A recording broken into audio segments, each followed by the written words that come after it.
Luzon, Visayas, Mindanao at buong mundo. Ngayon ay Miyerkules, September 11, 2024.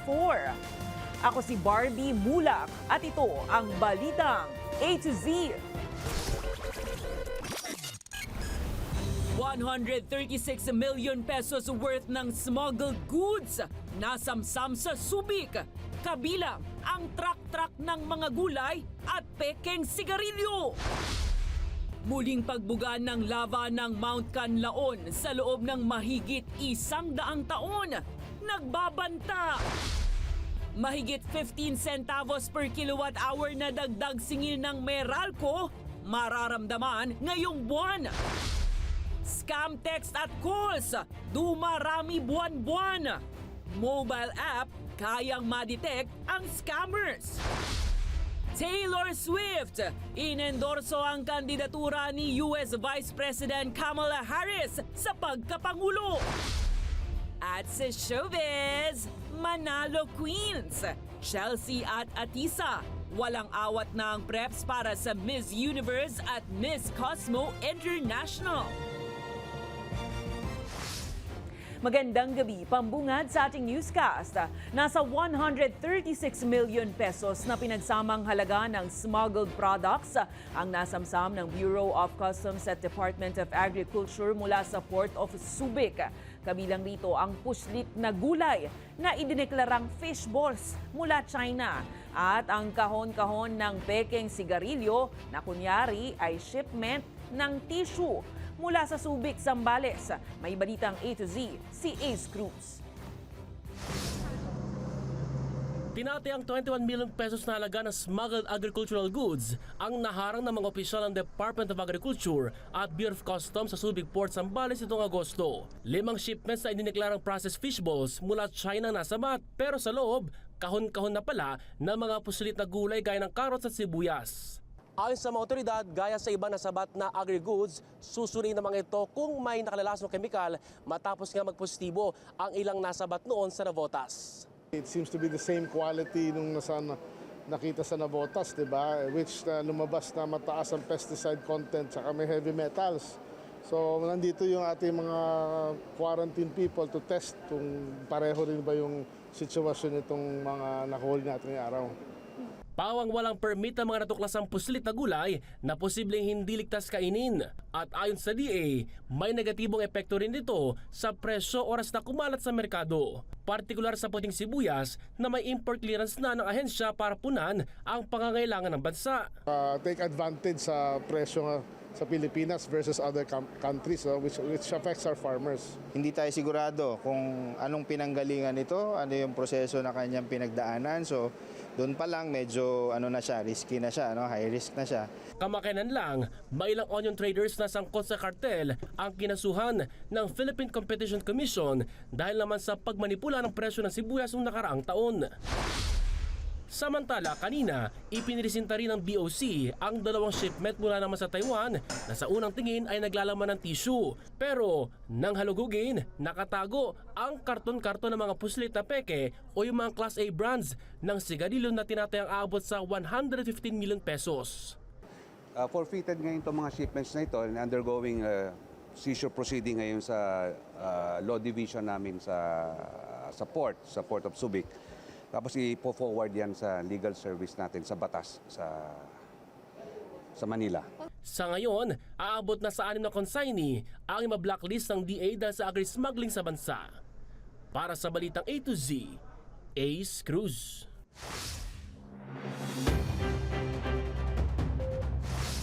Mga ka-A to Z, hinay-hinay sa paggamit ng kuryente dahil asahan na ang taas singil na naman sa kuryente na lalabas sa inyong September billing.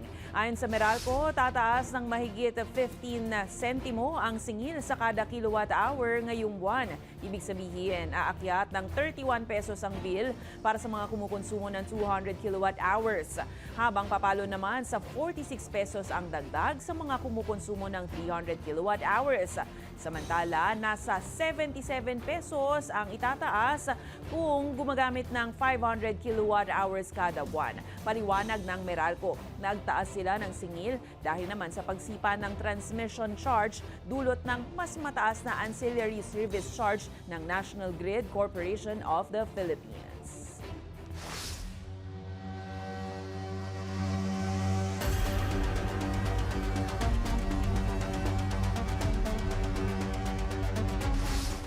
Posibleng magkaroon ng magmatic eruption ang bulkang Canlaon matapos maitala ang pinakamataas na sulfur dioxide levels mula 2009 ayon sa PHIVOLCS.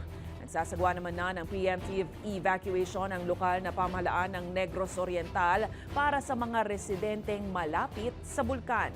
Ang balitang A to Z hatid ni Naomi Almojano. Nababalot muli ng takot ang mga residente ng Negros Oriental matapos ang muling pag-alboroto ng Bulkang Canlaon nitong mga nakaraang araw.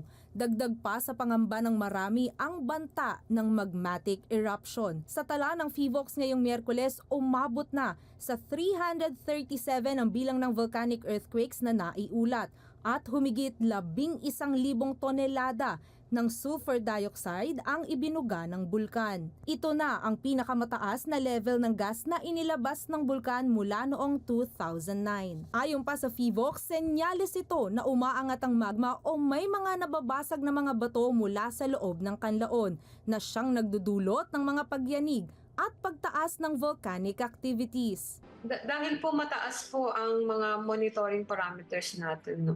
Medyo anomalous po talaga ang mga ito, tumataas po ang tsansa na magkaroon po tayo ng magmatic eruption. Madalas na steam-driven o phreatic eruptions ang naipapakita ng kanlaon pero posibleng magmatic eruption ito tulad noong 1902. Nagsimula naman na ang preemptive evacuation ng lokal na pamahalaan kung saan naabot sa 300 residente o halos 80 pamilya ang nagsilikas na. Nakahanda naman na ang mga relief goods tulad ng food packs, hygiene kits at sleeping kits. Hindi po natin masasabi sa ngayon kung kailan po yung oras, araw, linggo, or buwan kung kailan magaganap ang pagputok ng bulkan. Kailangan po ay araw-araw natin itong ina-analisa at ini-evaluate. Lalong-lalo na po sa isang bulkan katulad ng Canlaon Volcano na matagal pong hindi pumuputok ng magma. Sinuspinde na rin ni Canlaon City Mayor Jose Chubasco Cardenas ang klase sa lahat ng antas hanggang bumuti ang kalagayan ng bulkan. Bagamat patuloy ang banta, nananatili sa Alert Level 2 ang Bulkang Canlaon. Paalala pa ng PHIVOLCS manatiling alisto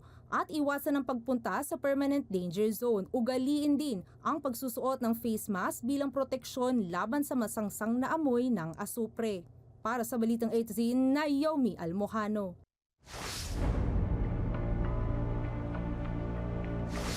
Plano ng Presidential Anti-Organized Crime Commission na humingi ng search warrant para imbestigahan ang mga napapaulat na inilibing ng mga bangkay sa isang illegal na gambling hub sa Porac, Pampanga. Ayon kay PAOK spokesperson Winston Casio, 10 Chinese witnesses ang nagsabing dinala sila sa Lucky South 99 compound para sa mga scamming activities.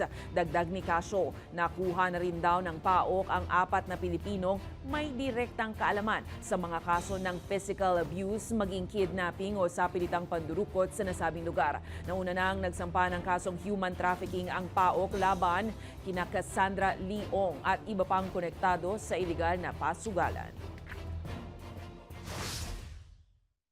Meron ho kasing mga witnesses na lumapit at nagsabi na may mga inilibing na mga katawan ng mga foreign nationals dyan po sa Porac sa Lucky South 99. Hopefully po, within the week, makakuha tayo ng warrant. Naghahanda na ang Senado para sa pagdinig na isasagawa kasama si Apollo Kibuloy kaugnay ng investigasyon sa mga alegasyon ng sex abuse at human trafficking laban sa kanya. Ayon kay Senator Riza Ontiveros, itatakda nila ang susunod na pagdinig kung saan haharap ang pastor. At kapag natukoy na ang petsa ng pagdinig, susulat sila sa korte para matiyak na makadadalo si Kibuloy alinsunod sa standing warrant ng Senado laban sa kanya. Matatandaang hindi kailanman dumalo si Kibuloy sa anumang pagdinig sa kabila ng ibinabang subpoena laban sa kanya. Samantala, kasalukuyan namang nagdodokumento ang Philippine National Police ng mga bagong reklamo ng umano'y pang-aabuso ni Pastor Apollo Kibuloy. Ayon kay PNP spokesperson Colonel Jean Fajardo, may ilan daw na magulang ng mga baktang biktima ng pang-aabuso ang lumapit sa pulisya matapos ang 16 na araw na operasyon sa Kingdom of Jesus Christ compound sa Davao City para arestuhin si Kibuloy. Hindi muna ibubunyag ang pagkakakilanlan ng mga biktima. Marami kaming itatanong kay Apollo Kibuloy kung bakit talaga niya ginawa ang lahat ng ito at paano isinet up na yung mga taong ni-recruit niya bilang mga nananampalataya sa kanya at sa kanyang kingdom ay sa halip inabuso niya sa iba't ibang paraan. Without revealing the identities of the possible victims po, we are now on the process of documenting those additional complaints. Patuloy na binabantayan ng Pag-asa ang bagyong Bebingka na kasalukuyang nasa labas pa ng bansa sa mga oras na ito. Huling namataan ang bagyo na may international name na Bebingka sa layong 1,750 kilometers silangan-hilagang-silangan ng Eastern Visayas. Napapanatili ang kanyang kategoryang tropical storm kung saan naabot sa 85 kilometers per hour ang lakas ng hangin. Gagalaw ito pahilagang kanluran o sa dulong kanang sakop ng Philippine Area of Responsibility. Posibleng pumasok ang bagyong Bebingka sa PAR pagsapit ng Biyernes ng gabi, saka ito tatawaging bagyong Ferdy. Sa ngayon, hagbagat pa rin ang nakakaapekto sa malaking bahagi ng silangan ng Visayas at Mindanao. Swim sa baha kapag tag-ulan, no more. Ipinagbabawal na ngayon yan ang pagliligo sa tubig baha sa lungsod ng San Juan dahil po sa lumulubong mga kaso ng leptospirosis. Alinsunod sa bagong ordinansang pinirmahan ni San Juan City Mayor Francis Zamora kasabay ng pulong ng Metro Manila Development Authority at mga mayor ng National Capital Region. Sa unang paglabag, babala lang ang ibibigay sa mga mahuhuling menor de edad na naliligo sa baha, habang 500 pisong multa naman sa ikalawang paglabag at 1,000 piso kapag hindi pa rin sumunod. Straight to 1,000 pesos na ang multa sa mga matatanda naman na mahuhuling lalangoy pa rin sa baha at aakyat po ito sa 2,000 piso sakaling di pa rin magpaawat na lumabag. Nakukuha ang sakit na leptospirosis kapag ang sugat ng isang tao ay nailublob sa bahang kontaminado ng ihi ng daga. Kung tatawid lang kayo para lumikas sa mas ligtas na lugar, of course, hindi ho kayo ipe-penalize. Ngunit kung ang paglalangoy nyo ay kitang-kita naman na talagang nagsiswimming, naglalaro, minsan may inuman pa at kainan sa baha, no? Nakikita po natin yan. Yan po ay magkakaroon ng penalties.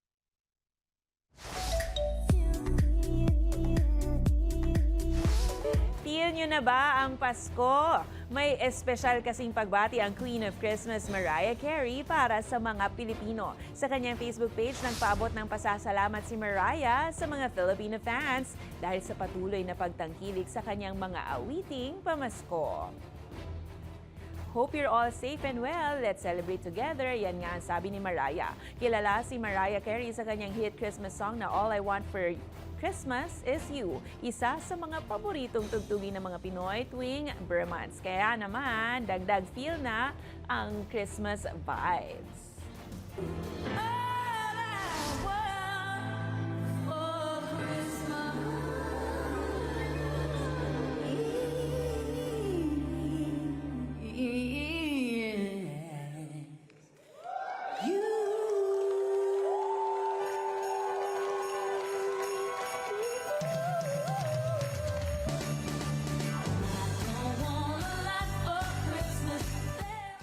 Abangan sa aming pagbabalik, ayaw paawat, kaso ng text at call scam sa bansa, tumataas. Mobile number kahit binlock na, abay nagbabagong anyo pa pala. At VP Sara, naniniwalang scripted umano ng mga kongresista ang pagharang sa budget ng kanyang opisina. Abangan ang kumpletong ulat sa pagbabalik ng Balitang A to Z.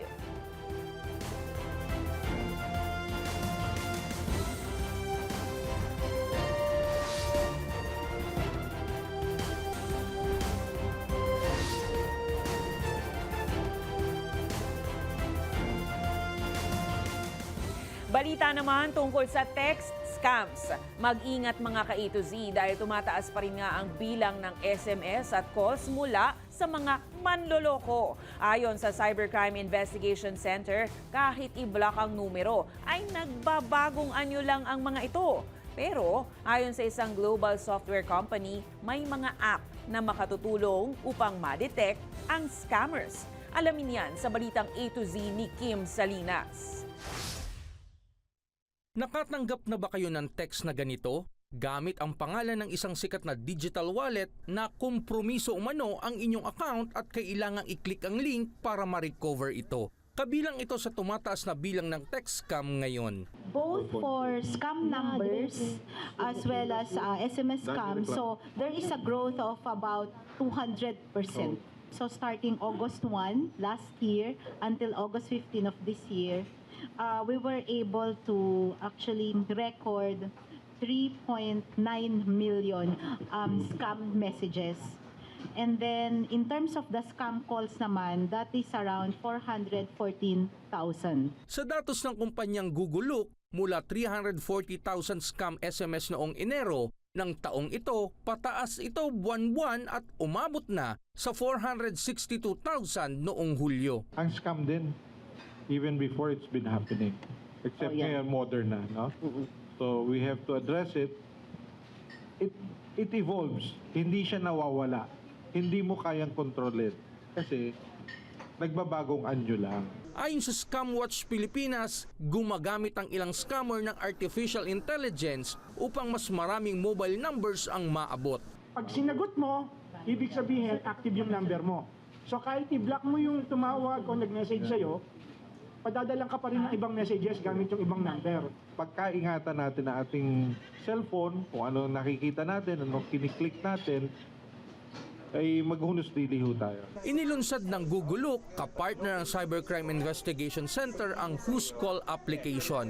Kaya nitong matrace kung ang isang numerong tumatawag o nag-message sa isang individual ay scammer. Nagbibigay ito ng babala sa isang cellphone user kung ang kanyang numero ay nakompromiso na ng data leak at kinakailangan ng magpalit ng password sa mga accounts. Ayon sa Google Look, pwedeng i-install ng libre ang app sa iOS at Android at mayroon ding premium subscription. Para sa Balitang A to Z, Kim Salinas.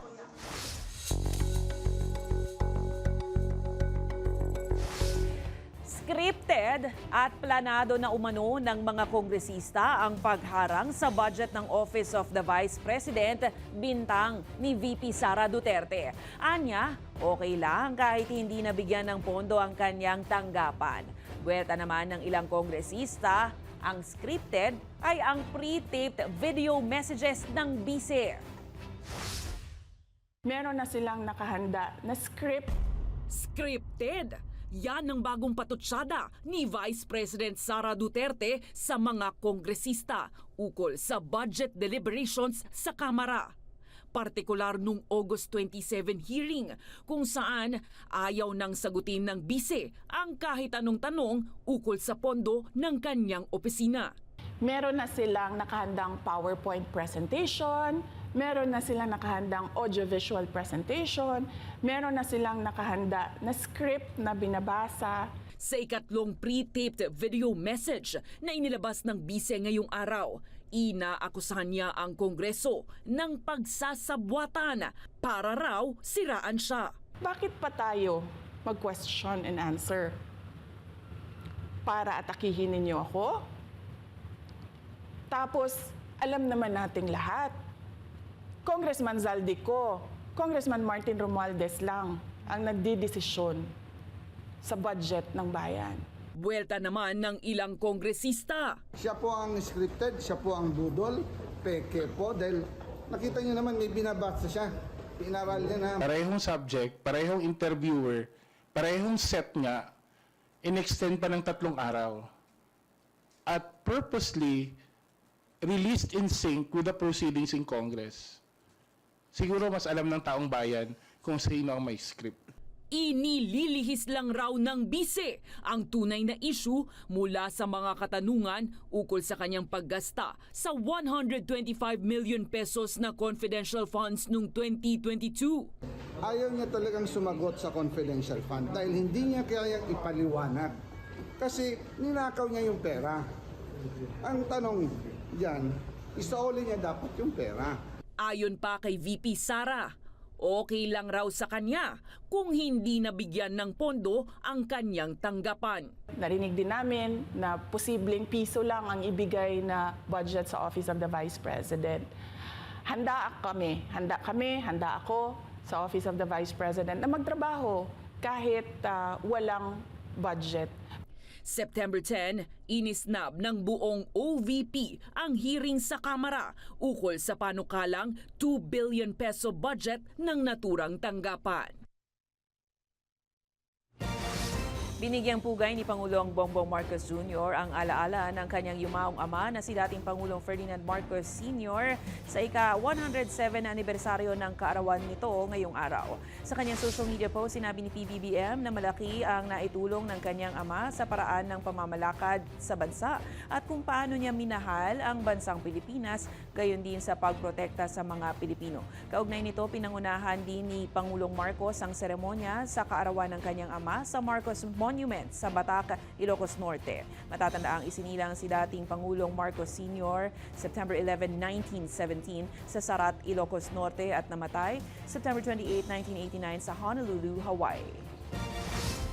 Registration all-in-one. Binago ng Philippine Statistics Authority ang patakaran para sa late birth registration ng mga Pilipino. Sa Senate Financial Committee, sinabi ni National Statistician Undersecretary Claire Dennis Mapa na kailangan ng isabay ang pag-a-apply ng national ID sa mga magpapa-late register ng kanilang kapanganakan. Layunin daw nito na mapilitang personal na magpakita at asikasuhin ng mga late registrants ang biometrics requirement para sa national ID. Sa tala ng PSA, aabot sa 3.7 million na mga Pilipino ang wala pang birth certificate, habang matatawag na late registration ng mga Pilipinong hindi na iparehistro sa loob ng 30 araw simula ng kanilang kapanganakan. May isa kaming nilagay noong July, naglabas ang PSA ng memo para dun sa late registration na dagdag. Kailangan na bago ka magpa-late registration ay dapat na-register ka sa national ID. Ang purpose nun ay para magpakita ka. Kasi sa national ID, kailangan kukunan ka ng biometrics. Magbigay. Sa national ID naman kasi, birth registration and other documents. Pero what is important is that there is an interview process.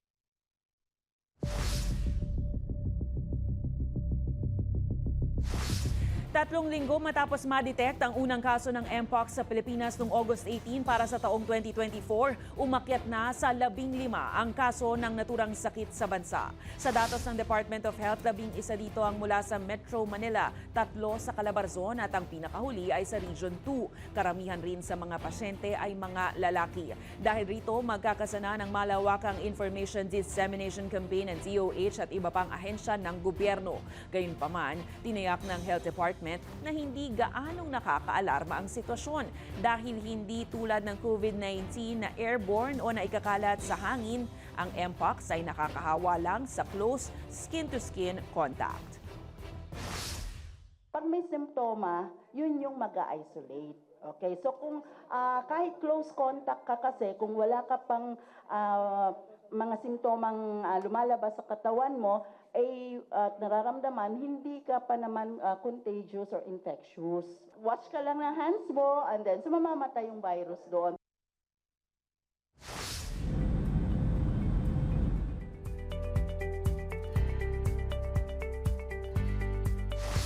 The election battle has begun sa Amerika. Inendorso na ni global megastar singer Taylor Swift si US Vice President Kamala Harris bilang susunod na Pangulo ng Estados Unidos. Sa kanyang post sa Instagram, kinumpirma ng American singer-songwriter ang kanyang suporta sa Democratic tandem na sina Harris at Tim Walz para sa paparating na election sa USA. Tinawag ni Swift si Harris bilang isang steady-handed, gifted leader at tagapagtanggol ng karapatang pantao ng mga Amerikano. Sinabi pa niya na kailangan niyang ilabas ang kanyang desisyon kung sino ang susuportahan at iboboto matapos lumabas kamakailan ng mga peking video na ine-endorso umano niya si Republican candidate Donald Trump. Susunod, tinaguriang Manalo Queens at Chelsea at Atisa Manalo puspusan ng paghahanda para sa kanya-kanyang laban sa Miss Universe at Miss Cosmo International. Manatiling nakatuto, kayo ay nanonood ng Balitang A to Z.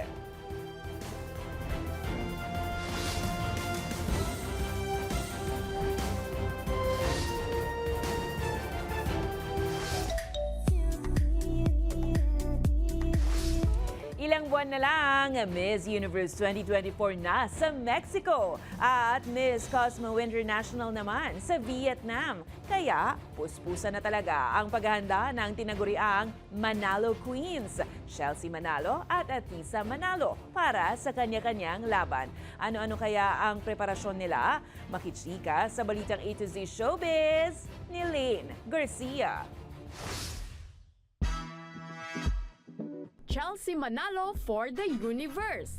All set na nga ang pambato ng Pilipinas na si Chelsea Manalo para sa nalalapit na 73rd Miss Universe 2024 sa Arena CDMX Mexico City sa November 16. Right now, I'm still working with the Miss Universe Philippines and I'm still doing trainings on the side when I'm not working. I do Q&A, I do pasarela, and I do my own hair and makeup trainings. Target ni Chelsea na makapasok sa top 30 bilang bahagi ng bagong format ng kompetisyon. Ito ang unang daan para mas mapalapit ang Pilipinas sa korona ng Miss Universe. Dagdag pa niya, excitement at hindi pressure ang nararamdaman niya sa harap ng 130 candidates all around the world. The universe rather. It's not really a pressure of looking at the other candidates, it's a pressure with myself. I know at the end of this journey and at that night or that stage, my biggest competition will always be myself. Hiling pa ni Chelsea, I hope that everybody could continue to pray for me so that I can make it to Miss Universe and be able to bring home the crown here in the Philippines. laban Chelsea! Samantala, ready to rumble na rin si Atisa Manalo para sa Miss Cosmo International 2024 sa Vietnam ngayong October 5. I think I should be the first Miss Cosmo International and I want to be a pioneer, I want to be the leader, I want to be a part of the pioneering organization that is Miss Cosmo in changing the landscape of pageantry forever. Ito ang unang pagkakataon ng mga bansa sa buong mundo na lumahok sa naturang pageant. Nangunguna rin si Atisa sa Miss Cosmo People's Choice Awards na nagsimula noong September 6 at tatagal hanggang September 12. Hello everyone! We're currently #1 right now in the People's Choice voting for Miss Cosmo. Let's keep it that way. Itaas natin yung lamang natin para hindi makakagawa yung iba, and it will show the Miss Cosmo organization that we really want the first Miss Cosmo crown for the Philippines. Thank you so much everyone! Nakatakdang lumipad patungong Vietnam si Atisa ngayong Huwebes, September 12. Good luck, Atisa! Para sa Balitang A to Z Showbiz, Lane Garcia. Kung kayo ay may kwentong kakaiba, mga kwento ng pag-ibig o storya ng inspirasyon at pag-asa, maaari niyo itong ibahagi. Sumali sa ating Facebook group na Balitang A to Z. Panoorin ang replay ng ating programa at sundan ang ating social media pages, hanapin ang Balitang A to Z. Ang ating pabaong quote of the night ay mula sa philosopher at kritiko na si Friedrich Nietzsche. Ayon sa kanya, lahat tayo ay tulad ng mga bulkan na unti-unting sumasabog. Ngunit kung gaano ito kalapit o kalayo, walang nakakaalam.